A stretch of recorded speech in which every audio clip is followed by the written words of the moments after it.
256 craques. La douleur brûlante dans la paume gauche de Lumian suite à l'explosion l'a presque amené à sortir instinctivement son dague noire en étain, qui avait déjà été plongé dans le tronc central de l'arbre de l'ombre.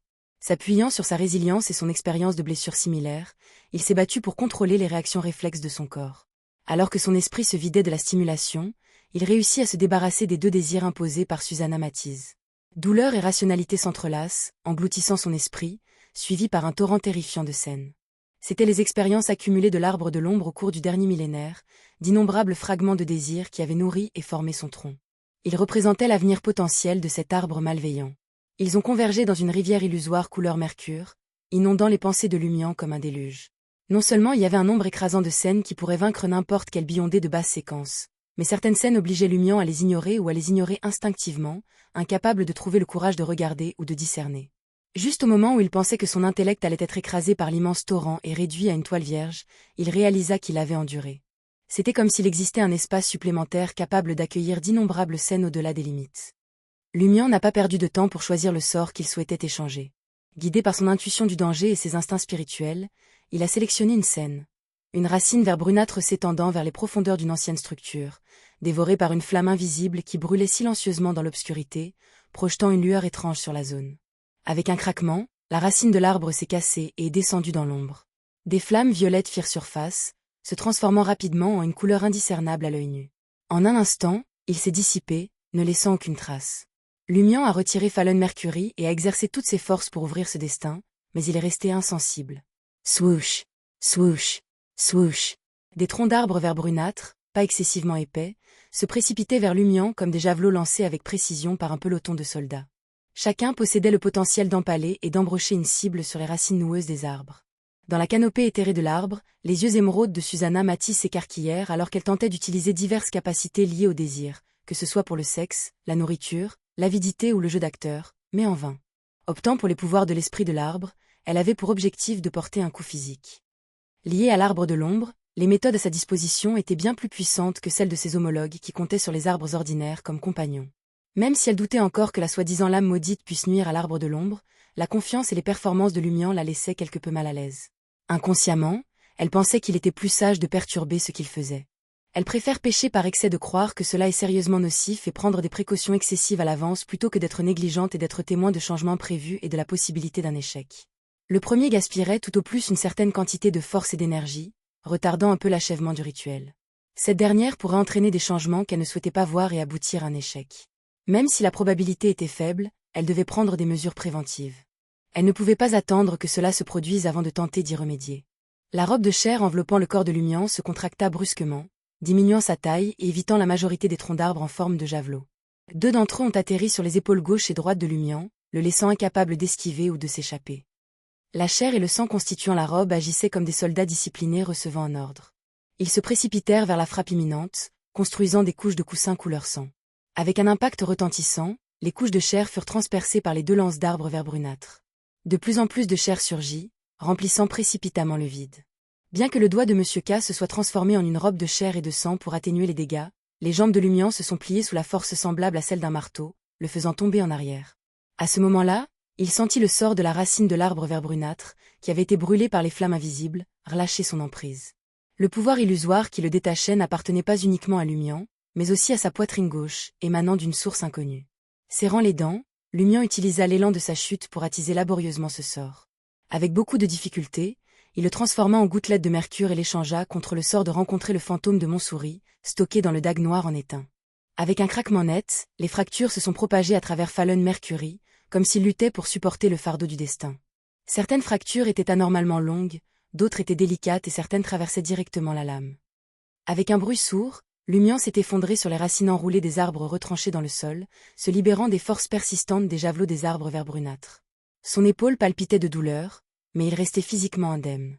La robe tissée de chair et de sang commença à se désintégrer, ruisselant, obstruant la fleur de couleur pâle et la fissure vert brunâtre alors qu'ils déployaient leur bouche pour tenter de dévorer Lumian. Lorsqu'il s'est effondré, il les a écrasés.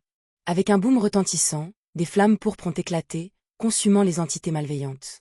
Saisissant l'opportunité, Lumian se retourna rapidement et se dirigea vers une position relativement sûre. Ce n'est qu'à ce moment-là que Lumian se souvint d'un problème crucial. tout en esquivant les attaques des arbres, des branches, des feuilles, des vignes, des racines et des fleurs, et en respirant les sels odorants du mysticisme, il murmura au milieu des éternuements, « Rencontrer le fantôme de Montsouris. Atchou » ne signifie pas nécessairement que le fantôme de Montsouris attaquera immédiatement. Si cela a pris du temps, à quoi servaient ses efforts précédents? Sans tenir compte du fait que le fantôme de Montsouris attaquait l'arbre de l'ombre tous les mois ou deux, même s'il attaquait toutes les 4 à 5 minutes, Lumian le trouvait désespéré. Le moment venu, les préparatifs du rituel seraient sûrement terminés.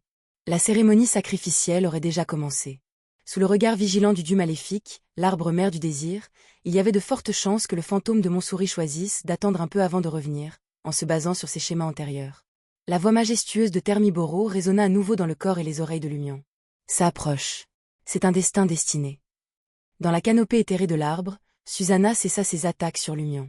En utilisant l'arbre de l'ombre, elle a guidé à distance Charlotte dans le contrôle du sacrifice tout en plongeant sa conscience dans l'arbre vert brunâtre, à la recherche de tout problème potentiel résultant de l'assaut du poignard noir en éteint. Plus tôt elle le découvrirait, plus tôt elle pourrait le résoudre et faire avancer le rituel sacrificiel. En entendant les paroles de Termiboro, Lumian ne put s'empêcher de demander « Le fantôme de Montsouris peut-il vraiment détruire l'arbre de l'ombre ?» Bien que les deux entités soient malveillantes, l'arbre géant enraciné dans le sol de Trèves depuis plus de 1000 ans, nourri d'innombrables désirs et lié à un dieu maléfique caché, semblait plus élevé, plus menaçant et plus méchant. La voix grave de Termiboro résonna. Non. Cependant, il possède la capacité d'influencer l'arbre de l'ombre dans une certaine mesure, créant ainsi une opportunité pour vous de vous échapper. Juste au moment où Termiboro finissait de parler, Lumian aperçut soudain une ombre noire à côté de lui. La silhouette était légèrement voûtée, ressemblant à un homme âgé accablé par le poids de la vie. Le fantôme Montsouris. Il avait contourné de nombreuses restrictions et obstacles pour arriver dans l'espace alternatif occupé par l'arbre de l'ombre. D'un seul pas, la silhouette voûtée atteignit le bord du tronc vert brunâtre. Susanna et Charlotte remarquèrent sa présence. Ils ont instinctivement senti une menace, mais ils n'ont pas relié l'ombre noire à la légende du fantôme de Montsouris de Trèves. Ils attisent frénétiquement les différents désirs du fantôme de Montsouris, mais leurs efforts sont comme des pierres jetées dans un abîme insondable. Il n'y a eu aucune réponse. Pour la première fois, Lumian a vu la véritable apparence du fantôme de Montsouris. Ce n'était ni un homme âgé, ni même un humain. Cela ressemblait davantage à une ombre noire visqueuse prenant une forme humaine, courbant le dos. Le fantôme de Montsouris fixa son regard sur l'arbre de l'ombre pendant 2 secondes avant de se plaquer contre le tronc vert brunâtre. En un instant, il s'est transformé en un liquide malveillant d'un noir absolu qui a corrodé les couches d'écorce des arbres. Une grande flaque d'obscurité humide s'est répandue sur la surface de l'énorme tronc d'arbre, contaminant progressivement son environnement et élargissant sa portée.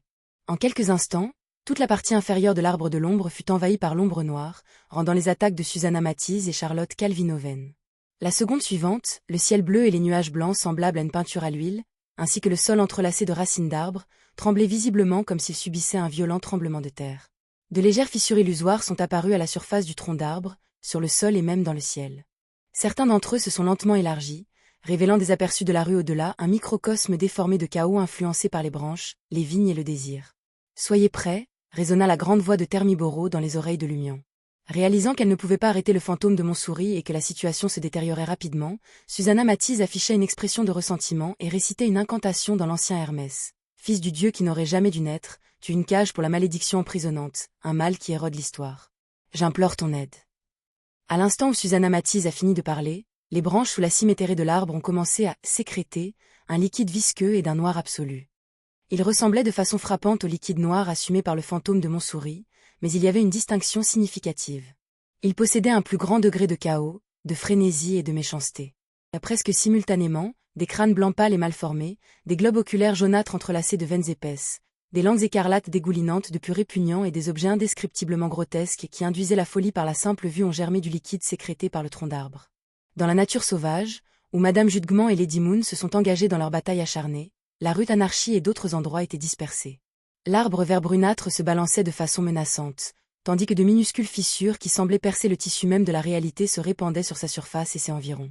Soudain, une porte illusoire s'est matérialisée dans le ciel, couche après couche. Du milieu de ces portes a émergé une dame vêtue d'une robe orange, son apparence dégageant une aura langoureuse.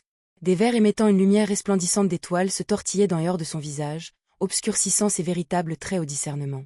À grands pas déterminés, la femme s'est approchée de l'arbre vert brunâtre, étendant ses mains pour saisir les côtés d'une fissure invisible, comme si elle avait l'intention de l'ouvrir.